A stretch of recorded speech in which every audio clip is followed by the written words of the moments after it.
Bonjour Thomas, tu es le président du collectif Vélo en Ville. Peux-tu nous parler de ton parcours au sein de l'association? Alors bonjour, je suis Thomas Chaussade, actuel président du collectif Vélo en Ville. Donc, je suis administrateur depuis 5 ans et président du collectif Vélo en Ville depuis maintenant 3 ans.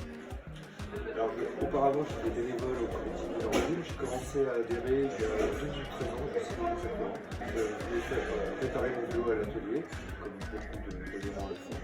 Et ça m'a plu, je me suis impliqué au départ dans l'atelier et assez rapidement dans l'événementiel pour l'organisation de la fête du vélo. En quoi consiste le rôle de président d'une association comme le collectif Vélo en Ville?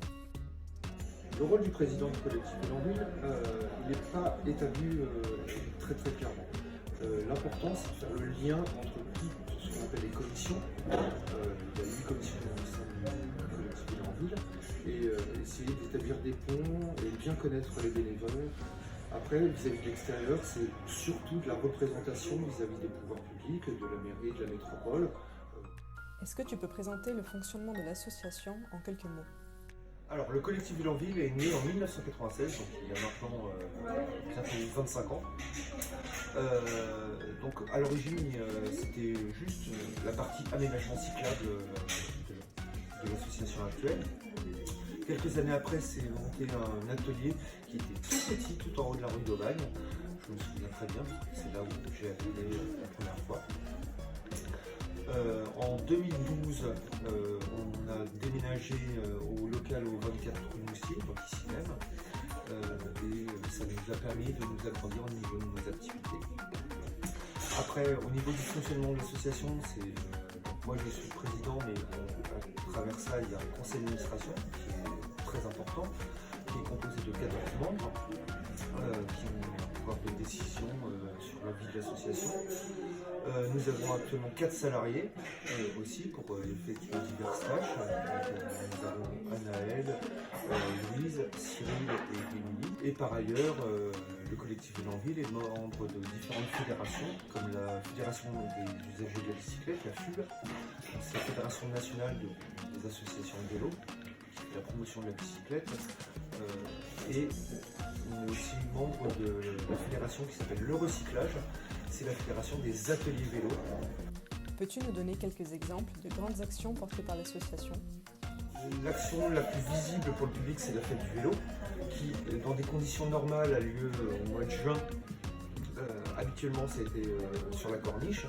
C'est le moment où on offre vraiment un énorme cadeau d'une corniche libérée des voitures pour toute une journée, un dimanche.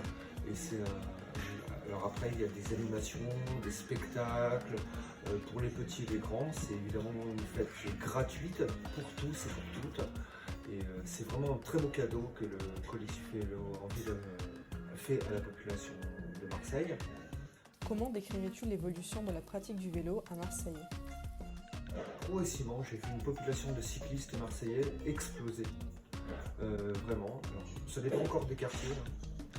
Dans le centre-ville, la population, c'est clairement dit, explose. Et on parle vraiment des gens, des cyclistes urbains.